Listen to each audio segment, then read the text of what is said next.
great. So I want to tell you all that we're going to have a surprise at the end of this. So at the end, I'm going to give you guys a gift. The gift is the same set of rules that Gary Vaynerchuk, you know that guy, used to get a 12,000% increased engagement, which is like insano, right? Like that guy needs more engagement. I mean, he can do it all on his own, but we will share those rules with you. And that's going to be my little gift to you at the end. Yeah, we'll definitely talk about educational aspects in nonprofits for sure. I mean, the good news is that the stuff that we're going to talk about today really applies across the board. And the rules that I'm going to gift you guys later do as well. These rules, I give a class on them all over the world to all kinds of people, large companies, small companies. They're rules like you've never seen before. We call them the do's and don't you dares of copywriting rules. So we'll give that gift to you guys afterwards, and then you can take it away and go utilize it and get the same kind of engagement that Gary Vaynerchuk did. So I'm going to start with a quick introduction. It's not going to be that quick actually, but I'm going to turn things over to Justin as well for like the meat of the thing. But I wanted to just say hi to all of you and welcome you and say thank you so much. I'm Kately from Lately. Yes, my team calls me Kately. Ha ha ha. I used to be a rock and roll DJ. That's my big funny secret, as Bob Cargill knows, and some of you who are at that conference. What's exciting to me about sort of that is I was really excited about how do you talk to people? How do you communicate to people in a way that gets them engaged and excited and makes them feel like you're talking to them and them alone, right? I was talking to 20 million listeners for XM satellite radio. That was my job. Yet I had this gift to make you feel like I was talking to you and you by yourself. And, that was interesting to me. Why? What was that phenomenon? And so I started to study the theater of the mind. So that's when your brain engages and fills in the blanks. And it happens when you're listening only or when you're reading, right? So you guys have all had this experience when you read a book and then you go see the movie and you're mad because it wasn't as good as the book, right? I mean, we all know that experience. And that's because there's something about the imagination that touches on nostalgia and memory and emotion and sort of the neuroscience of how you process this information that lets you play a role in the story. And by doing that, you feel ownership, right? And so that's why people thought I was talking to them and them alone, because their imagination would kick in. I was in radio before you could look people up on the internet. We didn't even have social media, right? So who knows what they imagined, but people had imagined all kinds of things, and there was meaning there for them, right? And so I thought a lot about these parallels between reading and writing, and this is the business most of us are in as marketers. We have to write for a living, right? And I was a fiction writing major, and I'd written hundreds of commercials in radio, so really thought like, there's a similarity here between these two acts. And I took this idea I had to a little company you guys know called Walmart, and I got them 130% ROI year over year for 3 years with those writing rules that we're going to give you at the end of this. Okay, that's what we used. Pretty cool. Thanks, Michael. And so this understanding of like, how do you get people to do what you want them to do? This is the task we all have as marketers. But I feel like we need to ask more of ourselves. We want people to buy the product. Usually that's our main objective, right? Buy it. But then how do you get them to also evangelize it? That's what we did in radio. My gift was turning listeners into fans and customers into evangelists. And we do this at Lately as well. So we haven't met a customer in 6 years that hasn't spontaneously written about us on social media, something wonderful, every single day for the last 6 years, because we take these rules and we apply them to ourselves. So it totally works. And we're gonna have some fun today. I want to let Justin, jump in, but if you guys had any questions about generative AI in general, this is my specialty. If you want to kind of pop in, I know we have a question to like talk about social media and educational aspects and nonprofits. We'll do that as well, but don't be shy. The chat is your friend. We're watching it, and we want you guys to have a really good time today. So Justin, I'm going to turn it over to you, and then I'm probably going to butt in every once in a while and interrupt you. Sound good? Like it. I like it. I don't have the DJ voice like Kate does, so it always sounds nicer and more professional when it comes from her and not me, but you know, I'm here for you. My name's Justin Bradley. I am out in Salt Lake. I'm a huge skier kind of guy. We're gonna just start right off the bat because we got a fancy slide deck made by our lovely Wendy, and you don't want to, let's let her shine a little bit. Um, so give me a second and we'll get that going on. Awesome. Push the And we just button. dropped my LinkedIn link is there, guys. So if I love making friends, let me know that we met here so that I accept your connection. And we can hang out in the ether. Okay, so yeah, the idea is we're going to go over kind of 6 main things that marketers need to focus on or that are having trouble handling, and solutions to those things. Start off with, oh my gosh, that's a picture of me. Why are my eyes so black right there? I don't know. I am a real person. I do have a soul, I think, but I'll never get used to seeing myself on a picture. So yeah, I'm a generative AI specialist and account authority at Lately. Little about me. I wasn't a cool DJ, but I am a 14-year professional poker player. So I'm happy to go to any of your home games, and I promise to be nice. And tag me on LinkedIn, and I'll happy to dive into any of that. I also ran the most successful restaurant group in Utah for about 8 or 9 years. But because I also am a very passionate skier and snowboarder, my body is breaking down pretty fast. So, I had to transition into a more easy on your body situation. And then last, I love me some dogs. I'm surprised they're not barking right now. They're being good. Apollo and Nova are the best. That's another thing on LinkedIn is I pretty much only post Lately stuff or puppy pictures. So, those are always available. That's my gift. I'm happy to share puppy pictures with y'all if you need. All right, let's get into it. That's enough about me. That's enough looking at my face. So yeah, question number 1, how do I deliver message frequency to break through? So everyone knows, you grew up learning that it takes 7 times for someone to see something and for it to then resonate.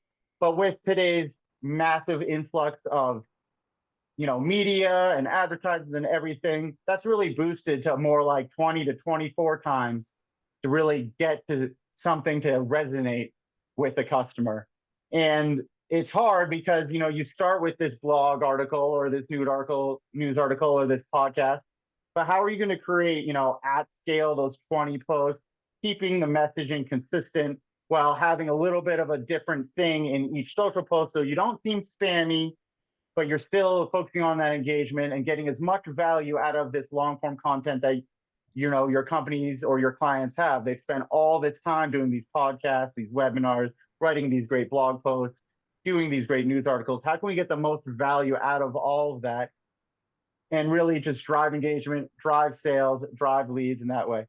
And the final answer is, not every message is for everybody. How do you focus on keeping that message consistency, also targeting your specific audience and continually learning as they adapt, as they grow? What tools, what platforms can we use to help automate that? Because it's a huge amount of work for one person or a team of people to handle.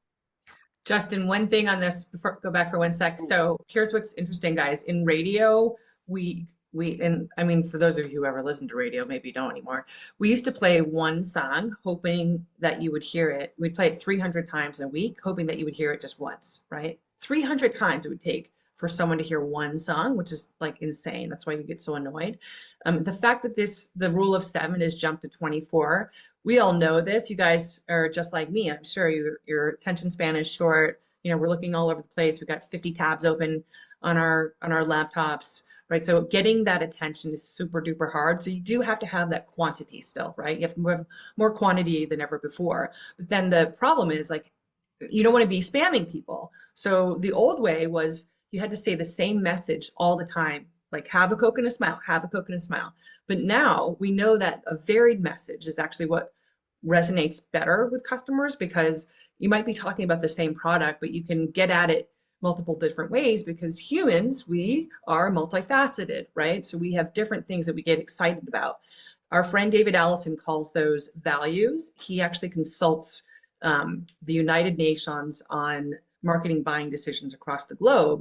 And what they learned was that humans are motivated by 54 different values, like family, productivity, education, environment, stuff like that.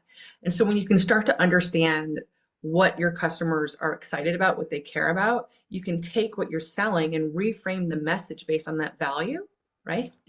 And then get deeper and deeper engagement. Okay. Oh, so this, right away, the Kaylee explanation is better. I'm just a pretty face here, guys. Don't, you know. You're doing great. Question two, in my voice, is my voice essential to social media engagement?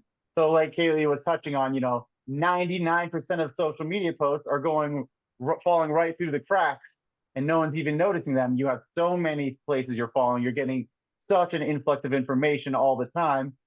So much of that kind of bland and for the idea of getting it out there as opposed to actually creating engaging things is really bogging down kind of everyone's social media world.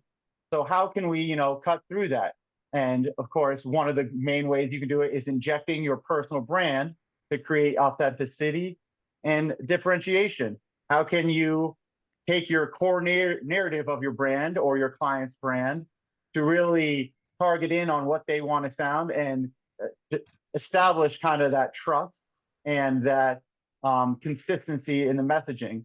And though the issue is with standard generative AI, you're just kind of copying and pasting to the masses. You really need that human interaction to do that final polishing, to teach the platform how to do better, to adapt as you move forward to the changes in your audience or best practices for each platform, and be able to help your audiences read between the lines and find the engaging posts that you're creating for them. So before you jump on, Justin, great job. I don't know if y'all have heard of this term. It's called collaborative AI. And Harvard Business Review actually recently released a study that shows that collaborative AI, that's when humans analyze results and then course correct them, edit them, and help the AI learn. That outperforms AI and humans alone 7x, right? So this is something important, I think, to talk to your bosses about for sure, like to make sure that there are human eyeballs and all the generative AI content that you're using, that you're generating, I guess, or prompting, because it's really easy for it to quickly slip off the rails. And obviously, you don't want to be part of the noise, right? Let me just say this again. 99% of all social media messaging gets zero engagement. So that means that everyone on this call, most of your work is doesn't count. That's how bad it is, right? That's terrible. This is a huge waste of time. We don't want that. We don't want that. We want to help you guys resonate and make the most of social because it's free after all, right? So you want this ability to have an AI and have some humans collaborative. The bad news is that means you can't just like push a button and go to lunch. You have to take some time and see what comes out of it and course correct the AI. The good news is you'll then get a raise because the performance of your AI will be doing so much better, right? And that's actually better than lunch, is getting more money. Okay, go ahead, Just. I agree. And another great part of having a great platform at your hands is, it gets the bulk of the grind work down and you can do the fine polishing, put your final touch on it and good to go. So you're not wasting all of your brain power, all of your time. You're focused on the final edit, and then you can focus on the bigger picture things afterwards. So once I have content scale, how do I distribute it intelligently and efficiently? So of course, if we're talking about, bring Gary Vee back into it, he also is saying, with every blog post, every podcast, you want to create, 20 social media posts about that so that you can get as much value out of that as possible and make sure you're cutting through that 99% that's getting missed, right? And you want to, then it's also different per platform, you know. Twitter has completely different posting cadence best practices than LinkedIn. You know, you're crushing out maybe 3 to 10 Twitter posts a day versus LinkedIn is just a few a week, but those are always changing, always adapting, and having to take the time to react to that at all times can be very overcoming. But there's platforms like Lately that are doing that work for you. We're always understanding what those changes in algorithms are. We're looking for what they're punishing for you, what they're rewarding for you in your social posts to help you get that better impressions. And then you can optimize the times you schedule. So you can use a tool, you can use a platform to analyze what time of the day, what day of the week is your specific audience or your client's specific audience engaging. You know, everyone knows, you know, 9:05, 12:05, 6:05 are great times to post out, but that's very generic industry best practices. Your specific audience might be Wednesday morning at 11. And if you don't have that data and you're not posting around that data, you're really kind of hurting yourself because if you start, you know, I mean, it's self-explanatory. If you post when they're checking their phone, obviously you're going to get a lot better engagement and a lot more eyes on your content. And tools like Lately can specifically do that work for you. You know, instead of one by one scheduling out over 2 months, you can bulk schedule 100 posts over a couple months with a click of a button that's specifically targeting your audience and adapting in real time to make sure that those times are the times your audience is connecting with, which is massive when it comes to impressions and reach.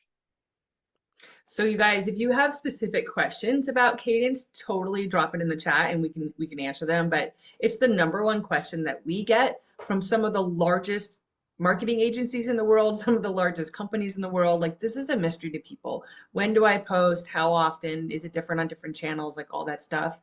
You know, one of the things that, just to double down, we were talking about quantity earlier, so then quality is obviously needed as well, right? So you have to have enough messaging that's has nuances and variations so that people don't feel spammed and bored.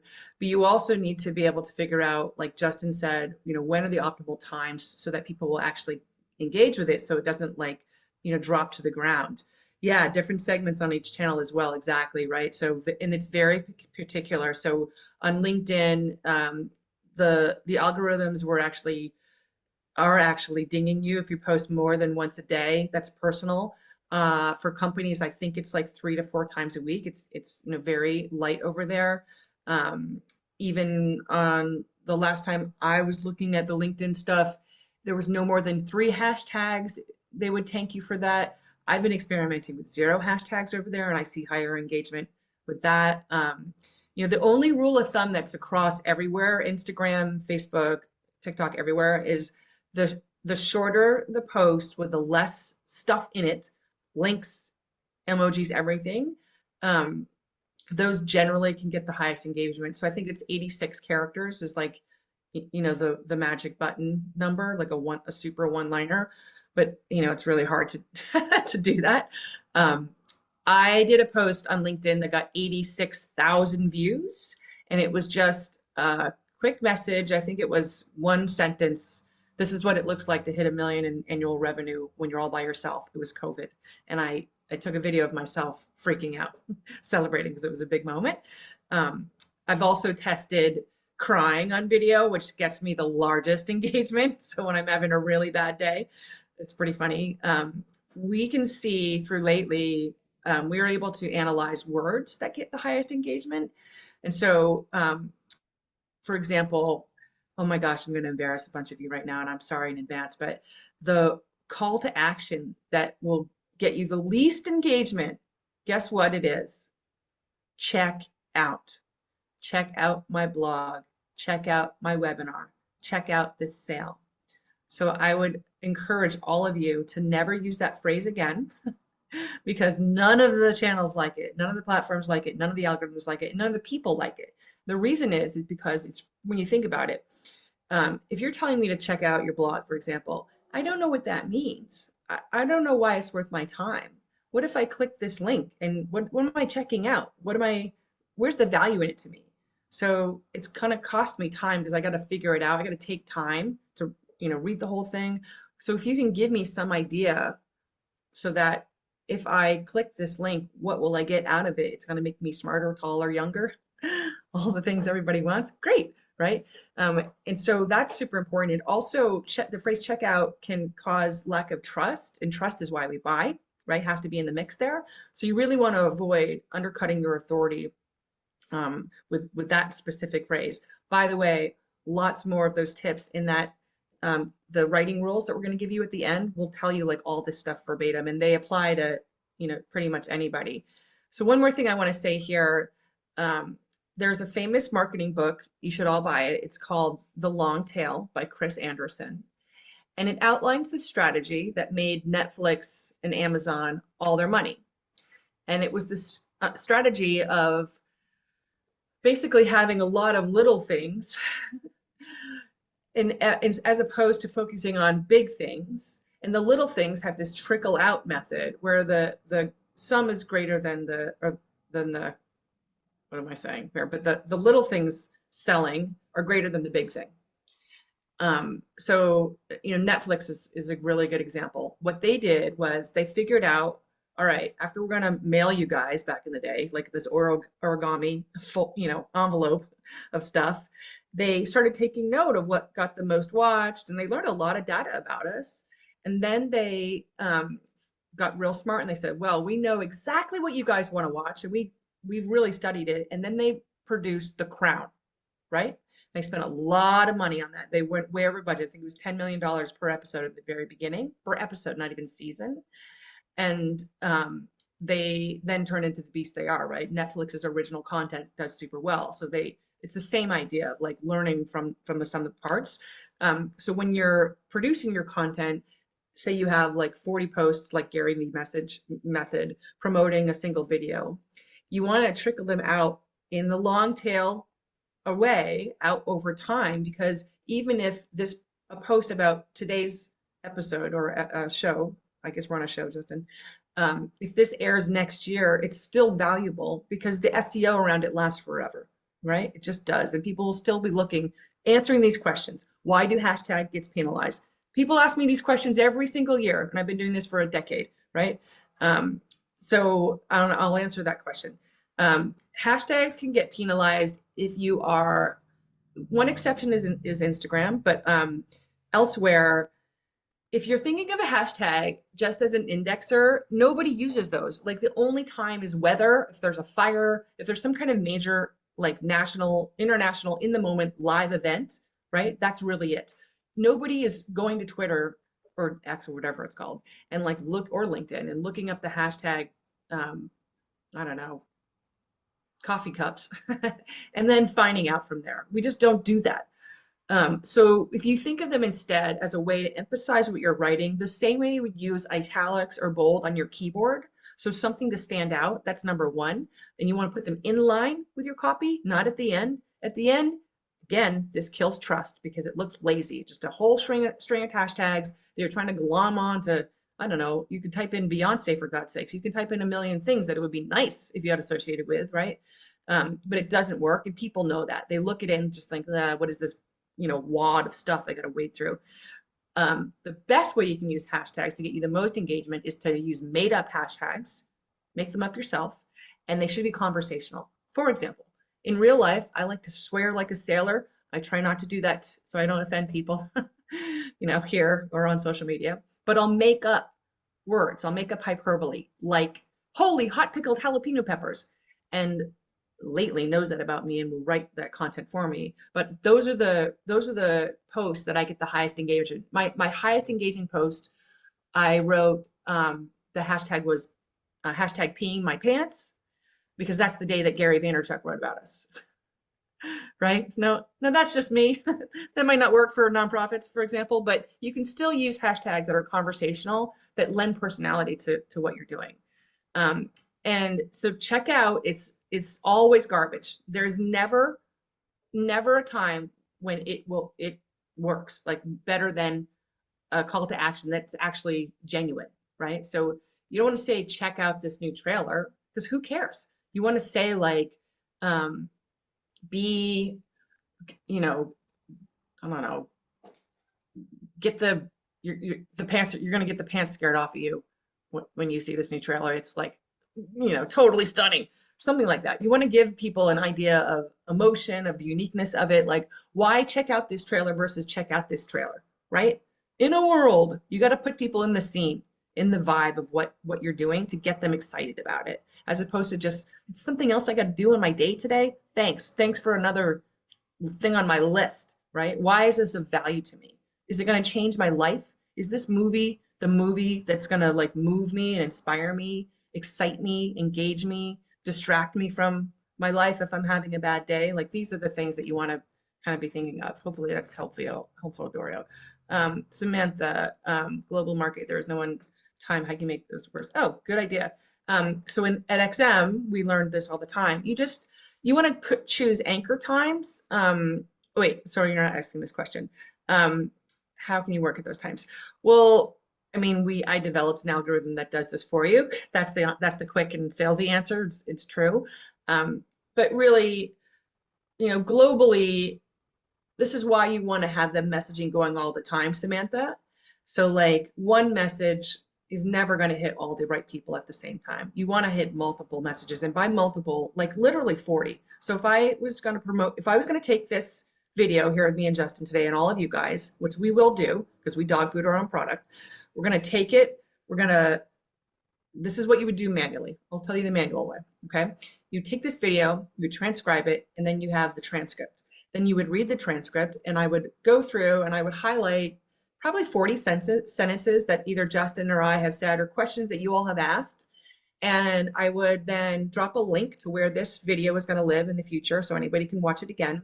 And then you would manually, ideally, clip up the part of the video where I said the thing matches the text from the transcript, right? And say I have 40 of those, and I'm going to schedule them out over time, once every other week for 80 weeks, like really trickle out. Chris Anderson, long tail. Now, if I'm doing this with all the content I create, all the blogs I write, all the podcasts I host, I can also do it with all the earned media I get. If Bob Cargill invites me on stage, guess what? I'm going to ask him for the video and do the same thing, right? If Forrester writes an article about how Lately is leading the generative AI market, which they did recently, I'm going to take that article and run it through my own program, do the same thing. So your calendar quickly becomes a crazy quilt of all this content. And it doesn't matter that it's the same content because the way you're posting it is all different, right? That's right. There you go. I love this. So SJ, you said the same thing. Like you can optimize times, but really the quantity is the most important thing, and the drip feed is the most important thing. Like you want to have this crazy quilt of all kinds of scattered amount of things going on all at once. Well, damn, Jim, thank you so much. There you go. So keep asking those questions. I gotta let Justin do his job. Go ahead, Justin. No, everything about that was great. And yeah, for global cadence too, if you have an international company, you can find those 3 times a day that one post is going to be early morning, late afternoon when it comes to North America and Europe. One post is going to be hitting the midday Europe and the late night Asia Pacific. And then one is going to be the early morning of Asia Pacific, and you can have all those cadences built in, and you can use those industry best practices, but then also react to when your specific audience decides to, get in there and look and adjust accordingly. And for, a person or a team, that can be quite difficult, but you can use a platform or a tool to do that work for you and continually learn in real time and adapt. Keep it going to the right. Here we go. So why does the AI reference data matter? Can't I just use ChatGPT for this? Do you care about? Let's do a quick show of hands. Anybody using ChatGPT now? Who's on the call? It is. Just do a quick show. I'm just curious. Yes, Michael. Awesome. Anybody else? Okay, keep going, Justin. Maybe people will type in. I just want to know who's using it. Yes. Okay. Great. Claude. Awesome. This comes back to kind of the ability to target a specific audience, to develop your brand's core narrative voice, and then to react over time. You don't want to be stuck in this one, with ChatGPT, you're stuck in this prompt, and you can edit that prompt, but that can be very difficult to react properly with the edit of the prompt. You want to have a way to react to your audience's changes. You want to have a way to react to the industry best practice changes. You want to have a way to edit your core narrative based on if you're growing as a company, if you want to, if what was working before isn't what's working now, if you have thought leadership in your company, if you have executives that want to have their own brand voice and you want to react to their data and understand their specific audience, and also, be able to keep all of the data you get back from them and analyze it and still keep consistent messaging across the board. The idea of keeping that consistent messaging that's always learning to react with your audience is a massive amount of work for any one or couple person team. So that we really need to find a platform or a tool out there that can do that work for you. Because if you care about performance and you care about that boosted engagement, you need to analyze and react to those changes, or you're going to get lost with the other 99% of posts that are getting lost out there. One thing on that, too, is that we worked with Hootsuite closely for a long time. It lately was the 6th most downloaded app there a couple years ago. And they told us, this is amazing, that the least used feature of all of their platform, you guys are not, yes, anybody know what the least used feature is? You're going to be shocked. I can't even believe this. Analytics. So like, of all the stuff that people cared about, the least thing they cared about, yeah, no kidding, right, Michael? Like was performance. And we found that as well, is like people care so much about saving time as opposed to making money or getting, better engagement, that next, I'm going to blame ChatGPT for this altogether. Like, who knew that writing was so hard? I mean, I was a fiction writing major, thank God. So like I'm laughing all the way to the bank right now. But like people really don't want to be writing. They really hate it. So kudos to those of you who are using these writing tools. I hope that you're also taking the time to analyze and course correct them and get really good at prompts and all that kind of stuff. But the performance is so important. For me, I'm really interested, as I said before, is like what words, like if 99% of all social media gets 0 engagement, what are the words and the arrangement of words and the sentiments behind the words that turn that on its head? Right? Is the next slide the one that I want it to be, Justin? I hope it is. Yeah, it is. Okay, here's why, guys. Here's why, right? We're not messing around. Like, so when you put all these components together, and this is what I did by hand for Walmart back in the day, right? Now I just built software to do it. And I'll give you guys those writing rules at the end of this thing so you can go to town, at least with, half the recipe to your solution here. But like, this is the difference between saving time and making money. When you have the quantity, like we said, when you think of the variations, when you're understanding the specific nuances and algorithms of the channels, which change often, when you've got this human, holy hot pickled jalapeno pepper stuff wiggled in there, when you're not checking out, right? And many, many more little hot tips. This is when you get these kinds of results. And what I love the Salesforce ad that was it Matthew McConaughey, who I think it is, when he's like, ask more of your AI. And that's what we're saying too, is like, ChatGPT is awesome, totally awesome. We were in the beta 2 with them many years ago. But like, is that enough now? We've all moved on.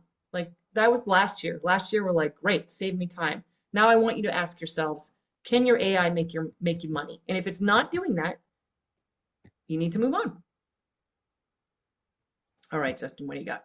Lots of thumbs ups there. Thanks for I agree. I also think that a lot of the times, if you have team members, you have a big team, that their job is the only thing they're being tracked on by their boss and stuff is, did they put the content out accurately about the right thing? They're not getting checked up on is, are they getting engagement? Are they reacting to the changes in the audience? Are they reacting to change in the industry? Are they honing in on the specific core narrative they need to be using to get those clicks, to get people to click a link and ultimately convert back to the site, which is the end goal for all of this, right? We're trying to get our audience to click that link and buy the product, read that blog, sign up, all those things. How can we keep that consistent messaging while constantly reacting to an always changing, always growing audience? Keep it going, click the button. Man, I just published the same post to all social platforms. So we kind of touched on this earlier about the ideas, Twitter, X is, the best practice is that short, grab your attention, send it to the masses. Whereas LinkedIn is on the other side. It's more detailed. It's getting into it. It's focusing on that business to business or interaction. Instagram and Facebook are somewhere in the middle, where Instagram kind of short to the masses, but with that big image factor. Facebook is a little bit longer, more detailed, but that more like community factor. And those are always changing. What the algorithm is giving you a boost for and what their specific algorithms are penalizing you for are always changing. And if you don't have someone on your team focused always on those changes and adapting your written copy and output to that, you need a platform or you need a tool that can do that for you so that you're always boosting your engagement and bringing in that conversions back to your site. And yeah, it talks about speaking the platform's native language. Kate was talking about hashtags. That's a huge one. I often have people that are new customers coming in and they're under the impression that, the more hashtags, the more people are going to get back to their posts. But the algorithm of the platforms know that, and they're penalizing you hard for that. You need to be reacting in real time to what's getting the boost, what's penalizing. For instance, right now we have one of our consultants is looking into a LinkedIn problem we're seeing, which is that LinkedIn seems to have now started to penalize you for putting a link in your post. They don't want you to leave the site. They want you to stay on LinkedIn and look. So how do we get around that? What we're thinking we're going to be doing is putting the post in the first comment. That way you get your great engaging post, and then they come down in the comments like, oh, maybe I should check this out too. You're still Wait, going to no, they don't check it out, Justin. There's no checking out. Oh, don't forget to not hit this post. Clearly, I'm not the social media writer over here. One of us is too. I'm just the pretty face. We talked about this. You're so great. You're I'm in see, trouble, guys. Watch out! Watch out! it always happens. So Oh, real quick here, like the native language I just want to talk about. So we've had a lot of fun studying regional languages and also foreign languages and looking at the patterns within as well. And we've one of our customers one day, I just saw her post and it was in Portuguese and I was like, oh my God, what? And so it was so surprising to me. Like people were using the AI to really target specific language groups and region groups, and the fact that we did that was a surprise to us. So we're always learning from all of you guys. Jim from Modern Luxury is one of our customers who's here. We're always spying on you on social to see what you're doing and keeping on top of it for you, so then we can feed it back. But also we've got data from millions and millions, tens of millions of social posts over the 20,000 businesses we've ever worked with before. And so we're able to understand, as we're talking about, not just the hashtags that will perform best for your industry, for your specific audience and your specific voice, but we can also start predicting like what's going to be the next best sexy thing for the audience you want to reach as well. And that's asking more of your AI, right? Like so just again, not dinging ChatGPT because it is awesome, but it cannot learn at all. Lately can learn. So Lately is specifically designed to learn all the time, not only about you, but about all of our customers, and then help you understand those best practices and surface you results that include them so that you're always on top of what the latest and greatest kind of messaging is out there in the world. One last thing I'll say here too, Justin, is about publishing the same post. Now, I've been guilty of it once in a while too, because you get lazy and you're just like, I got to say the same thing everywhere. I got to get this done.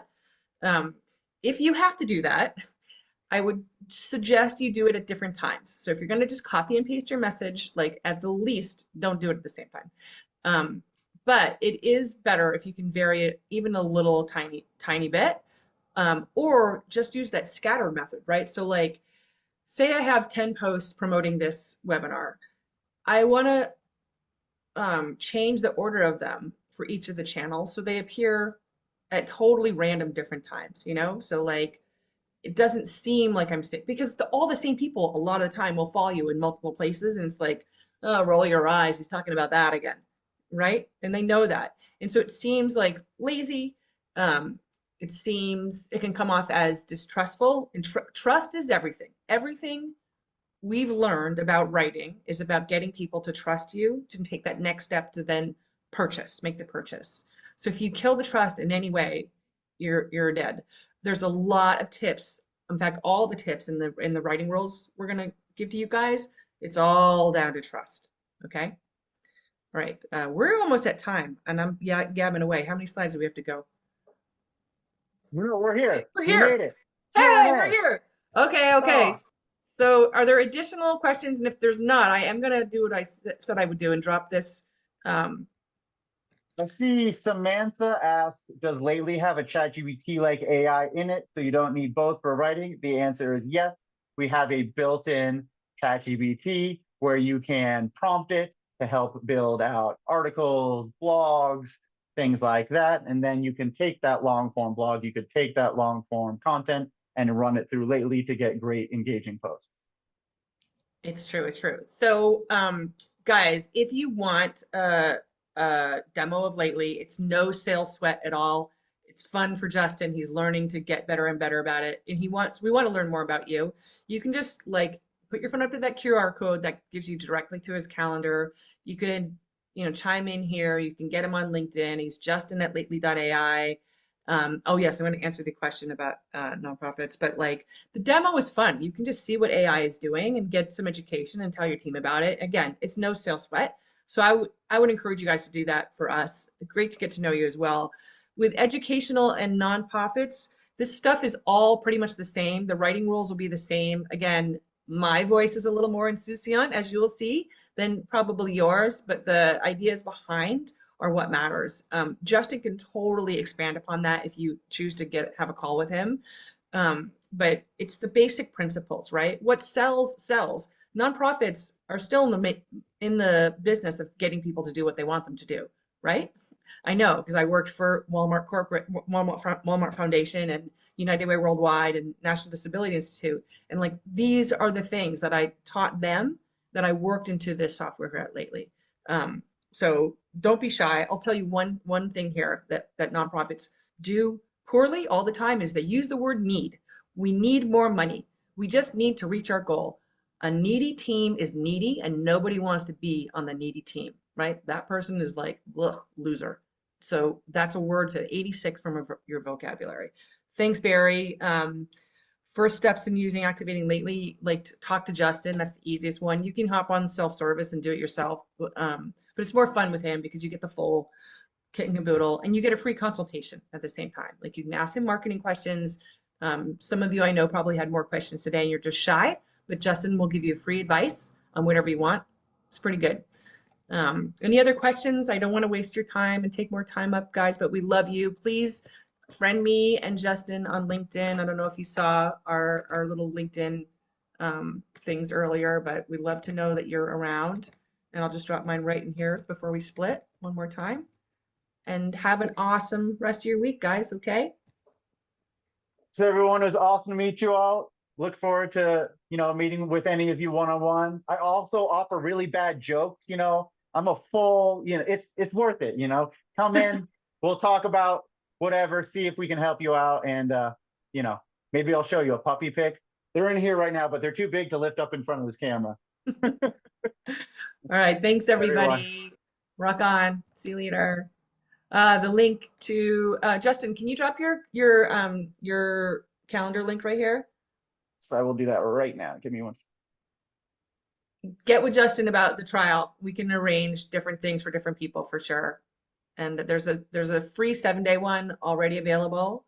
And then if you have other needs, oh, my LinkedIn link is there too. Here, LinkedIn. I can here do we that. are. Just telling me we met here. All right, guys. Thank you so much for your time today. Thanks, Justin. Thank you, Wendy. Thank you, Tracy. Everybody.